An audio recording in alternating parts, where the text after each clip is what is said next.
This month, we talk about the buzz around public cloud space. Is it actually growing, and what services are popular? As well as Microsoft putting some big money behind Kubernetes, Azure site recovery getting more bold, and media and entertainment industry feeling some love from AWS, and many other cloud announcements that we'll be covering in the next 10 minutes.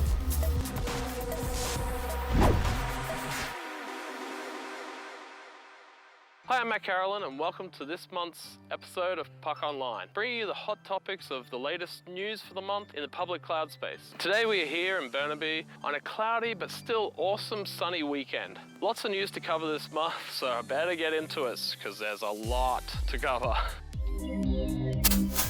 So at the end of April, there was buzz with figures coming out around Q1 earnings. Gartner came out with some interesting figures in April around cloud growth. The highlights were that global end-user spend on public cloud services is forecast to grow to $332 billion this year, at an annual growth rate of 23%. Many others are predicting that we'll see the number grow to $500 billion in 2 years' time. Breaking down where the public cloud growth is, no surprise was that SaaS remained the largest portion of that, at almost 37%, IaaS at almost 25%, PaaS at almost 18%, and Business Process as a Service at 15%. Now, I actually had to look up BP as a service because I hadn't seen it before.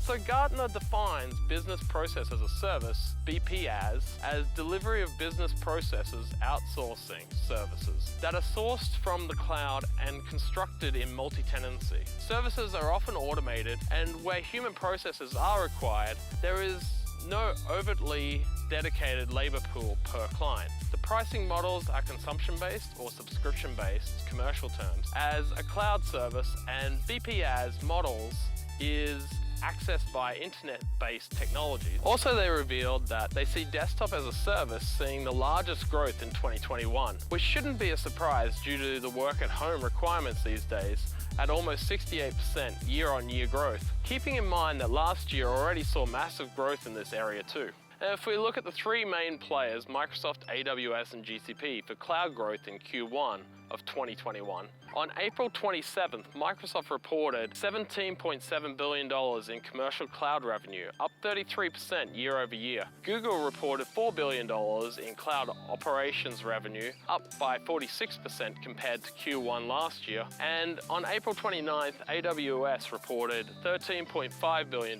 in revenue for the quarter, up 32% year over year.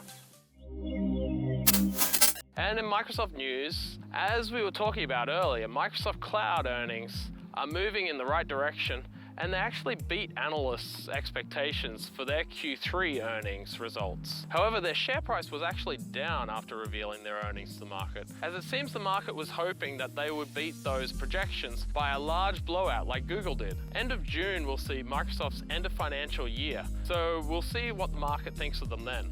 The ability to run Kubernetes anywhere, whether in the cloud or on-premise, has been a high priority for Azure customers looking to rapidly innovate with increasingly customer focus on benefits of container-optimized workloads and operating systems, lean application modernization, easier operations, and platform resiliency. To support this, Microsoft announced it had signed an agreement to acquire Kinvoldt. Kinvoldt has a rich, innovative history of open-source, cloud-native, distributed computing, including Kubernetes, eBPF, community building, and container-optimized Linux, as well as critical early work with CoreOS on the RKT container runtime. Kinvoldt ultimately went on to create Flatcar Container Linux, a popular alternative to CoreOS Container Linux, as well as the Locomotive and Inspector Gadget projects.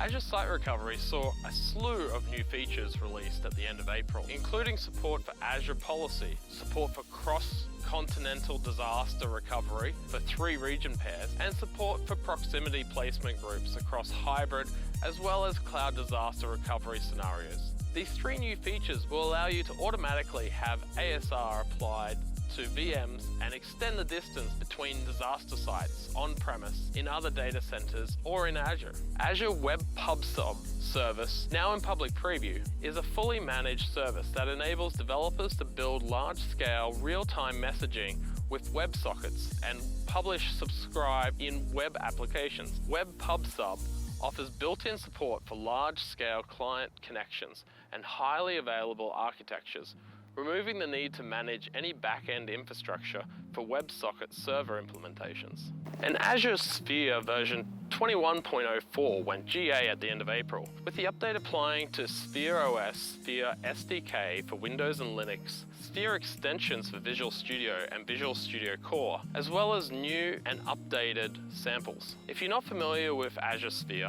it is a comprehensive IoT security solution, including hardware, OS, and cloud components for IoT device security. Azure UltraDisk went generally available in North Central US. If you haven't heard about UltraDisk yet, it offers high throughput, high IOPS, and consistent low latency disk storage for Azure virtual machines. Some additional benefits to UltraDisk include the ability to dynamically change the performance of the disk, along with your workloads, without the need to restart your virtual machine. UltraDisks are suited for data-intensive workloads such as SAP HANA, top-tier databases, and transaction-heavy workloads. UltraDisks can only be used as data disks and not for the OS. UltraDisks are already available in Canada across 3 availability zones. They do have a bit of a list currently of limitations compared to premium SSD, so make sure you read up on those details before you start using.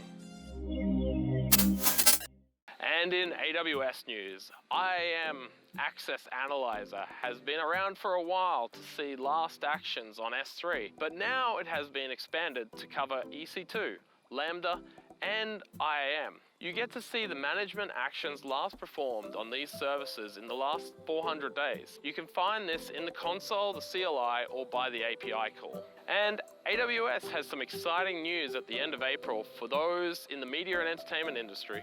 They introduced AWS for Media and Entertainment, an initiative featuring new and existing services and solutions from AWS and AWS partners, built specifically for content creators, rights holders, producers, broadcasters, and distributors. AWS for Media and Entertainment aligns the most purpose-built capabilities of any cloud, including 9 AWS services, 11 AWS solutions, dedicated AWS appliances, and more than 400 AWS partners against 5 solution areas to help customers transform.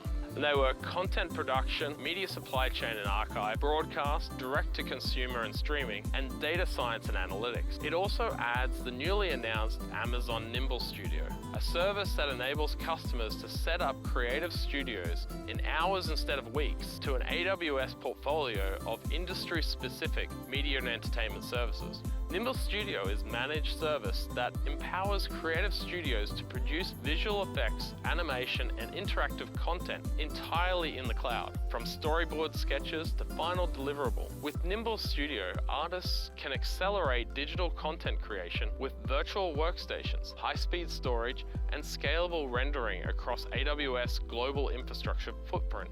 The AWS Snowcone service is now available for order for customers in AWS Canada Central region.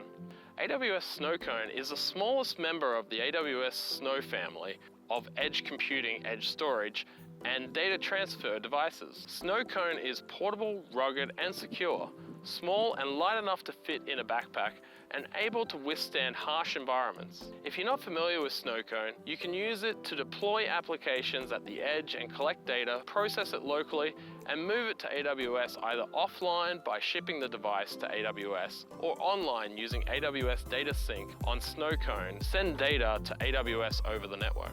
And at the end of April, AWS launched AWS Network Firewall in 10 additional regions, including Canada Central. AWS Network Firewall is a managed firewall service that makes it easy to deploy essential network protections for all your Amazon VPCs. The service automatically scales with network traffic volume to provide high availability protections without the need to set up or maintain the underlying infrastructure.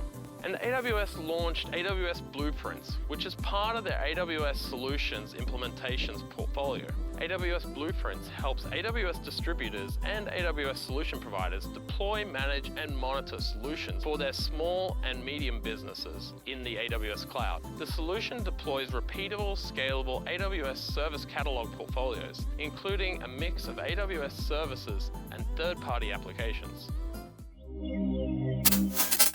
Okay, now, in GCP news, GCP launched their new region in Poland, making for their second region in Europe. Toronto, Canada is one of the next regions on their list, so stay tuned for that one in future news. And then a new database migration service went general available for migrating MySQL or Postgres to GCP SQL, which will keep your databases in sync and help the migration and cut over to GCP.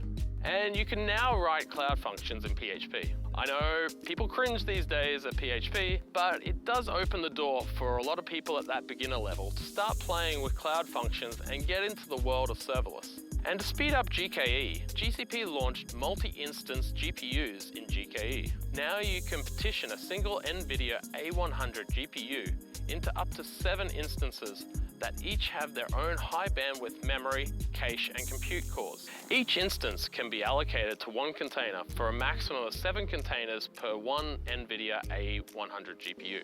Further, multi-instance GPUs provide hardware isolation between containers and consistent and predictable QoS for all containers running on the GPU. And Google announced the preview release of GKE Gateway Controller, Google Cloud's implementation of the Gateway API.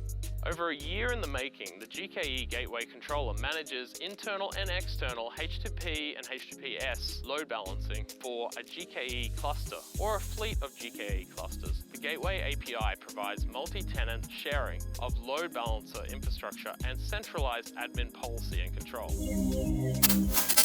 So in Wrapup, make sure you check out publiccloud.ninja for links to all our vodcasts, podcasts, and online meetups and events. And click that like and subscribe button so that you get notified each month when we release a new episode.